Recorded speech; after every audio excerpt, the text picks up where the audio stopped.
So as we established earlier, your main focus has been God and time. Yeah. Um, uh, what is that fair to say?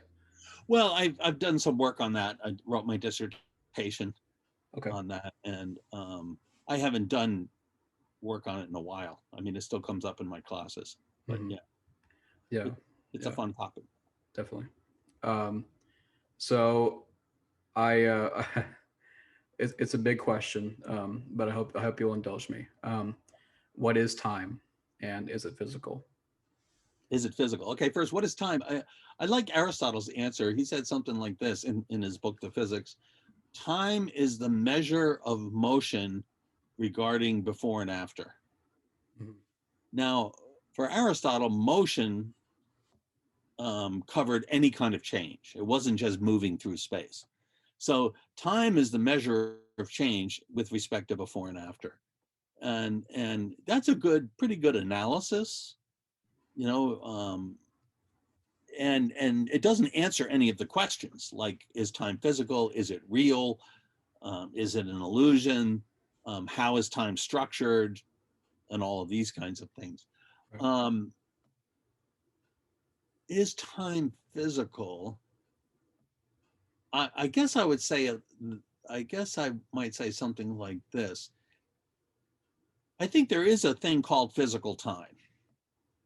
Time in physics has, um,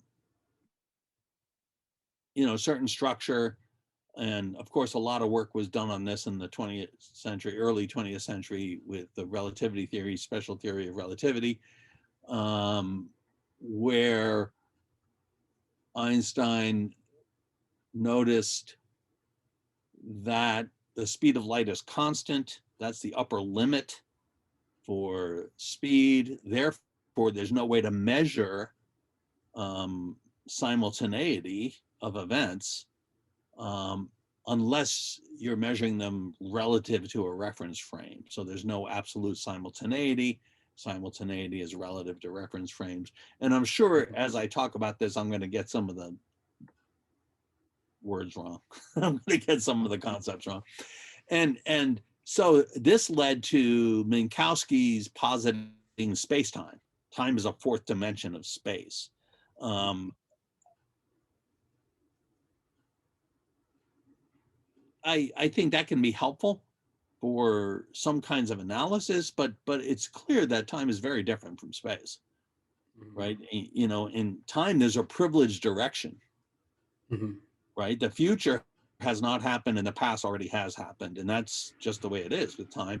Whereas in a three-dimensional spatial um, structure, there's no privileged direction. You can go up, down, backwards, frontwards, and Mhm. this kind of thing. So while there are great analogies between time and space, I'm hesitant to say that space or time is literally a fourth dimension, just like height and breadth and depth. Okay. Um, and to be honest, I don't think the physicists meant it as literal that way. Okay. At least I hope they don't, because they're smarter than that.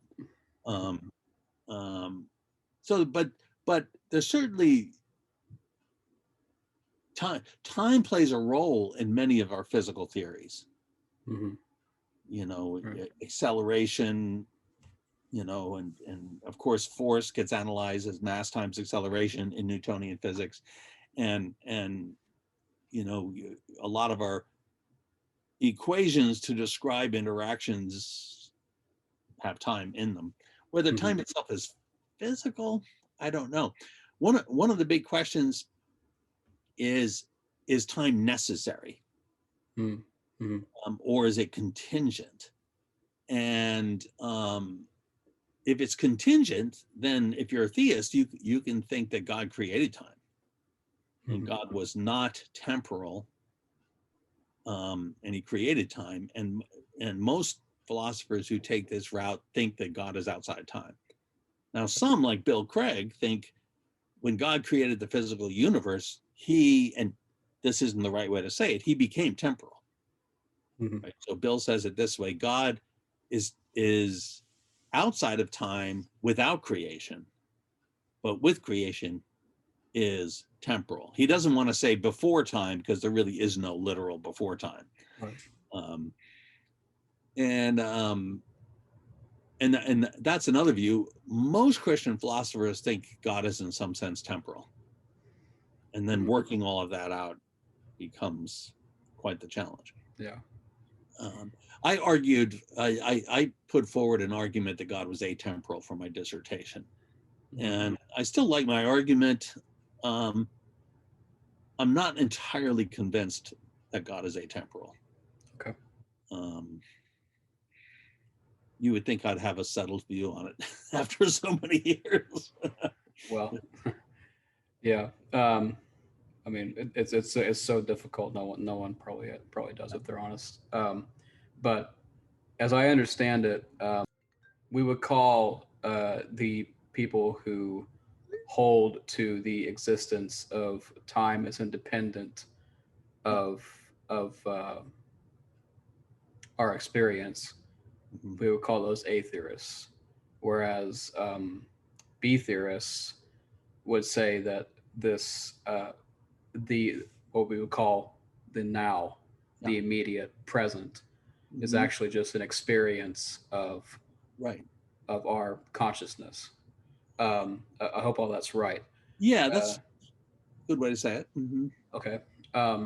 Do you think that that would add or that would help in this, in saying whether or not time is physical or not?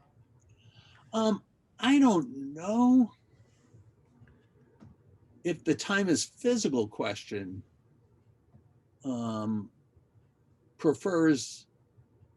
fits better with the A theory or the B theory. I guess the B theory, we have to make a distinction between the now and time, because the B theory believes time is objective and it exists mind independently. It's just that the now is a relation to consciousness or something like that. Whereas the A theory believes that time exists independently. But the now is objective. So if there were no minds, there would still be a fact about what's happening now. Whereas the B theory tends to think, look, if there are no minds, there is a temporal structure and events occur before and after one another, but there's no independent fact of the matter about what's happening now. Okay. So both views take an objective view of time, but the phenomenal the now is something that comes down to like phenomenology, and that's the disagreement between the two. That's one of the major disagreements. That's one way to get at it. Okay. It has to do with what's prime. So both. Now, I have. Well, I'll say it this way: both the A theorists and the B theorists. The A theory uses a vocabulary of past, present, and future. But the B theory tends to use the vocabulary of before, after, and simultaneous. Right. And one way to say it is the disagreement about which vocabulary is more fundamental and captures the reality of time better. Now, both the A theorist and the B theorist will use all of the vocabulary. So the A theorist also talks about before, after, and simultaneous. And the B theorist also talks about past, present, and future. It's just that what's present is one way to say it is what's simultaneous with a conscious state. Now, there are distinctions in the B theory here.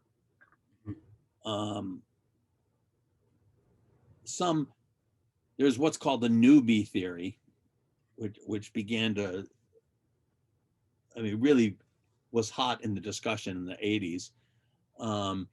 There's a fine collection of essays edited by, I think it's Oaklander and Quentin Smith on the new B theory, or the new theory of time, it's called. And this is much less reducing it to consciousness, the present. It's much more that our language about time refers directly to times. And this is motivated by Kripke's naming and necessity, his direct reference theory of proper names and like this, which has its roots in John Stuart Mill's system of study of logic, right? So it's not entirely original with Kripke and Ruth Marcus, who also did work on this. And so the new B theorist says, when I say today is Friday, my use of the word today on this occasion refers directly to a time. And the sentence is true or false, depending on whether the time lands on Friday or not. Just like if I say, you are interviewing me, my use of the word you refers directly to Riley Bounds. But the word you, just like the word today, refers to different things on different uses. It's called an indexical term. And there's a lot of work on indexical terms that is independent of the questions about time. But the new B theorist takes these direct reference theories of indexicality and applies them to the present and things like this. I see. Yeah, that's actually very helpful because in reading about that, I would see the terms before, after, now, so on and so forth, used by the B theorists, and if I thought if I understood them correctly about this being mostly phenomenological, I was just like, well, I mean, I don't know if that makes a lot of sense if you can use that term, because inherent in before means that something came prior to now, which would be something objective. But now I see more the context there. Yeah, so the B theorist thinks these relations are objective, right? So my birth comes before our conversation, and that relation stands. That was true for George Washington, not that he thought about our conversation. And that'll be true for your great grandchildren if you have some, that my birth is before our conversation. That relation doesn't change, and it's objective. Now the atheist believes all those things, but he just thinks, the atheist thinks there's something in addition, and that's objectively what's happening now. And the past can't, what's past is not a relation to our consciousness or to the moment we pick out by direct reference. Right. I think you described it in the beginning of God and Time. I think you described it as the main difference between the two is that the B theorists think this is a matter of relations. Yes. Right. Whereas the A theorists, how would you put the difference there? The more fundamental thing for the A theorists is not relations, is the objective reality, mind independent fact about what's happening now. Okay. They don't deny that there are these relations, but what's most fundamental about time is the fact of what's happening now, and from this fact we can infer, the relations, what happened before, what's coming after, and this kind of thing. Right. Okay. So now let's get a bit into the difficulties and the advantages of each view. So namely, starting off, if God is temporal, like the atheist says, can he have, or how can he have foreknowledge? Yeah, and I want to back up a tiny bit, sure, and say there are some people who think that God being atemporal is also consistent with the A theory. Now, a lot of people don't think this, like Bill Hasker, Bill Craig, and the A theory plays a big role in their views. I think it is compatible. I'm not sure I can make it clear how it's compatible. I do like a philosopher at Rochester, Ed Waringa, has done some work on this that I think is good. But in fact, one of the essays is in the Oxford book that Dave Woodruff and I edited. Timelessness Out of Mind, which he named after a Bob Dylan album, Time Out of Mind. Oh, I was just wondering about that. Yes, yes, yeah, he's a real Dylan fan. Yeah. And but but suppose God is temporal. To get to your main question, that means God experiences the now, and some events are past as far as God's experience are concerned, and some are future. And the question is, can God know what's happening in the future? Now, traditionally, God is held to be able to know whatever can be known. So it's really a question of, can future actions be known? Well, a lot of future events are not problematic. So suppose there's a kind of determinism at work with physical systems, right? If the temperature of the piece of paper gets to 451 degrees, it bursts into flame. God can know that when it gets to 451, it will burst into flames because it's a law of nature. Those aren't the problematic ones. The problematic ones are, do human beings have the kind of freedom so that I can choose to do A or B, but if God knows 100 years ago I'm going to do B, it must be true that I'm going to do B, then I can't choose A, right? And this is the traditional problem of foreknowledge and free will. And it goes all the way back to, Augustine wrote about this in his book on free choice of the will. And even though Augustine thought God was outside time, he didn't use this to try to solve the problem. I don't think it occurred to him. Boethius was the first major thinker that applied God's atemporality to the foreknowledge question. And that's a little more than 100 years later.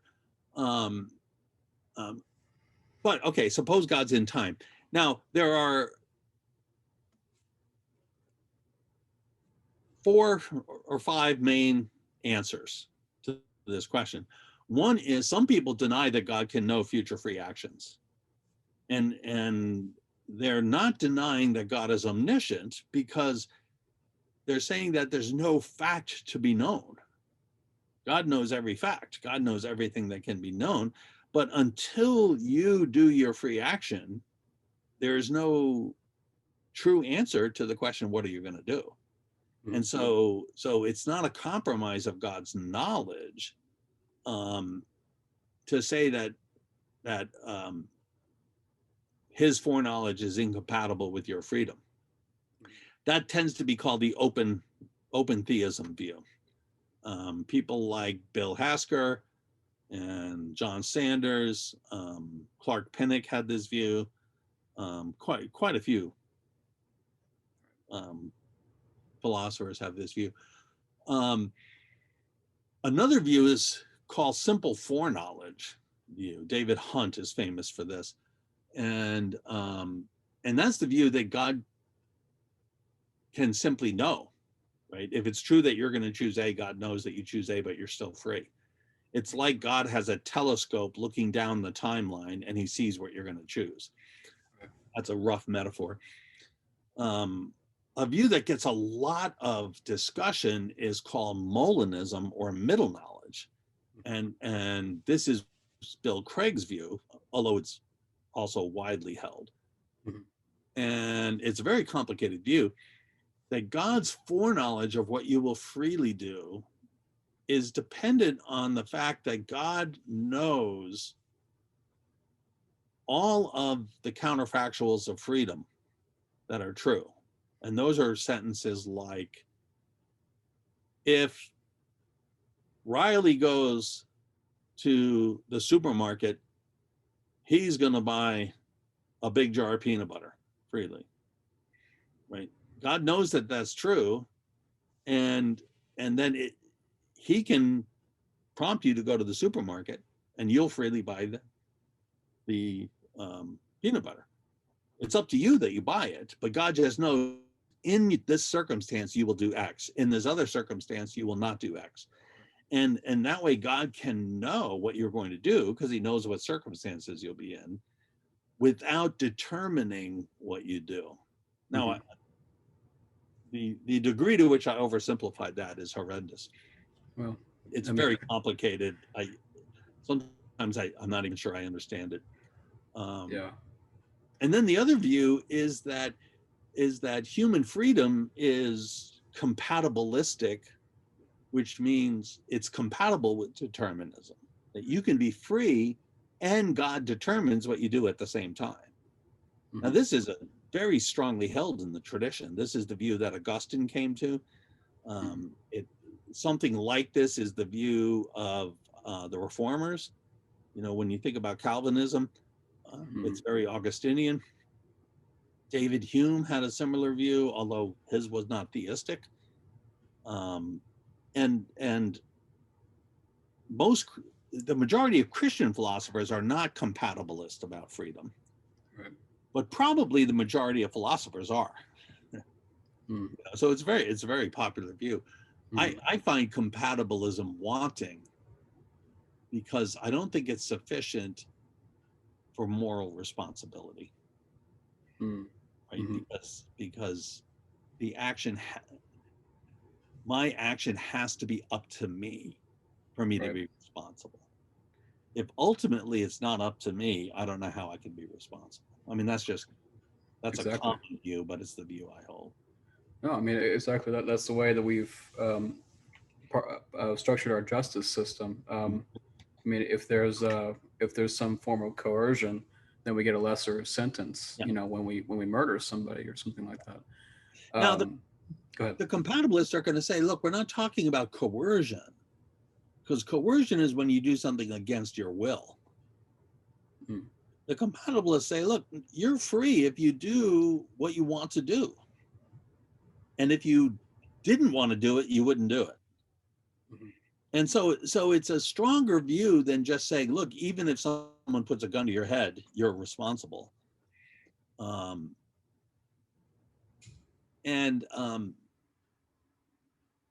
if determinism is true, then what you want is determined. It's not up to you. Right. And so the outcome of your action is a function of, you know, the laws of nature, Right. you know, 100 years ago. Mm-hmm. And it doesn't seem to be up to you. Yeah. Yeah. Going back to now the question of God being atemporal or temporal. Um, if he's atemporal, then he would be static or unchanging, Right. meaning that he wouldn't change through time. So in that case, how could he genuinely relate to us in time? Yeah, I think this is could be a tough question. You know, it comes down to, what does it mean to have a genuine relationship? Does it have to be temporally, sequentially ordered? And all of our human relationships, of course, are sequentially ordered. So it's easy to get the picture that this is what it means to have a significant relationship. If God is outside time, he doesn't have a sequential experience, but he experiences the whole temporal array in one eternal present. And so God can will from all eternity to answer the prayer he knows you're going to pray. Right? So God's experience of your prayer is simultaneous, using the word metaphorically, because with his eternal decision to answer the prayer. And so he answers your prayer in response to or because of your prayer. And philosophers who think that God is outside time think that this is sufficient for personal relationship. And in my I can't remember if I said this in the Four Views book in the introduction, or if it was in my Thinking About God book. I tell the story of a parent whose child comes home from school, and the parent knows he's going to ask for a peanut butter sandwich. Mm-hmm. And the parent makes the sandwich ahead of time, but in a sense does so in response to the request that's coming. Right. And if that kind of makes sense, then we can make sense out of God's eternal relating across our temporal experience. Mm-hmm. Now we've already discussed uh, ways to resolve the determinism there, Mm-hmm. but to me, I still like, even in Molinism, I still face this hang up with the idea of divine fatalism. Yep.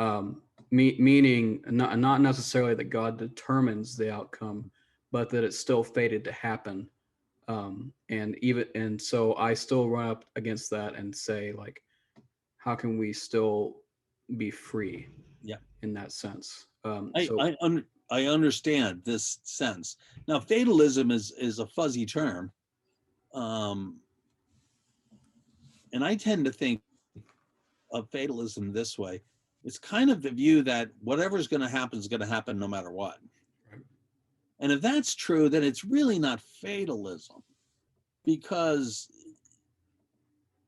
if we have libertarian freedom, whether it's Molinism or open theism, then next week you can say truly the reason I bought this big jar of peanut butter was I freely chose to.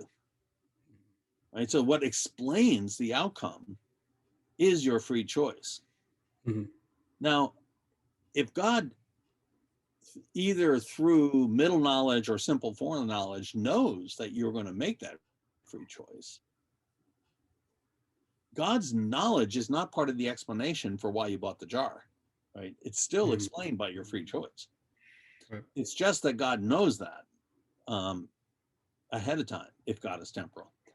Um, so I think we can take some steps away from the worry about fatalism by by employing the concept of explanation. What explains my action?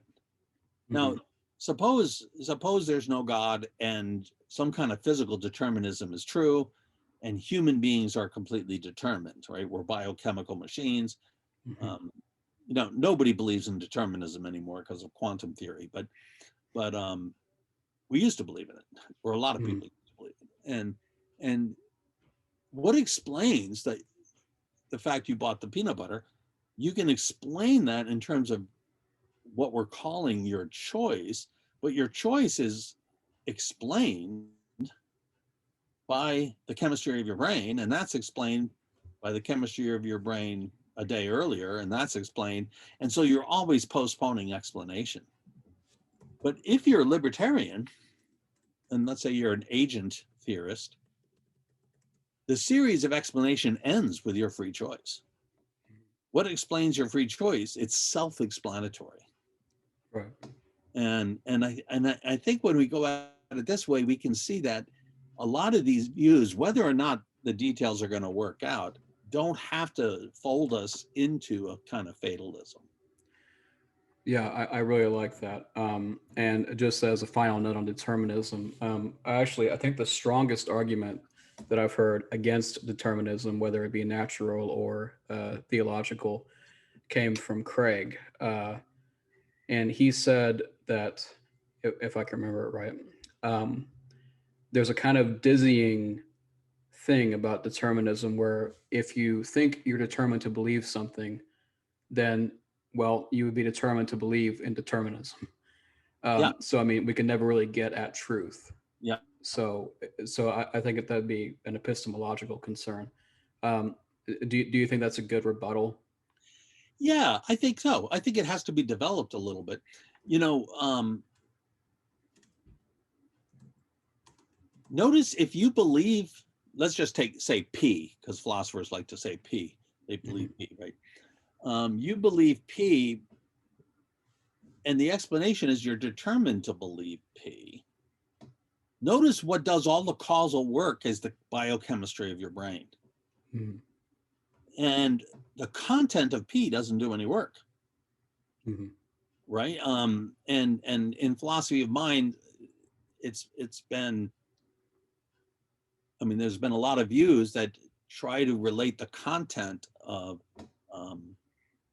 propositions to biochemistry, and most of this is not worked out. So what does the reason you believe P is a causal reason, whereas we want to say that rational belief is rational not in view of causal reasons, but in view of evidentiary reasons. Mm-hmm. We believe in response to evidence, and that's what makes it reasonable. And I think Bill is getting at that, and Right. I think that's right.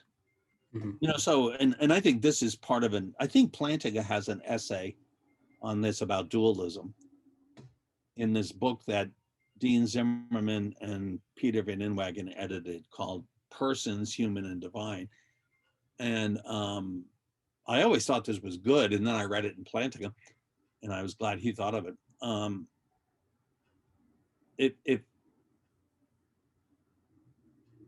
If we're purely physical, then our beliefs are explained causally.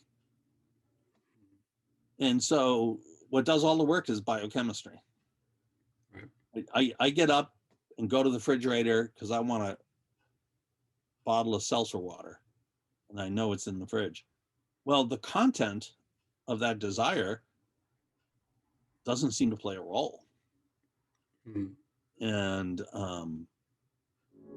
that seems deeply problematic to me. Definitely. But I think Bill is onto something.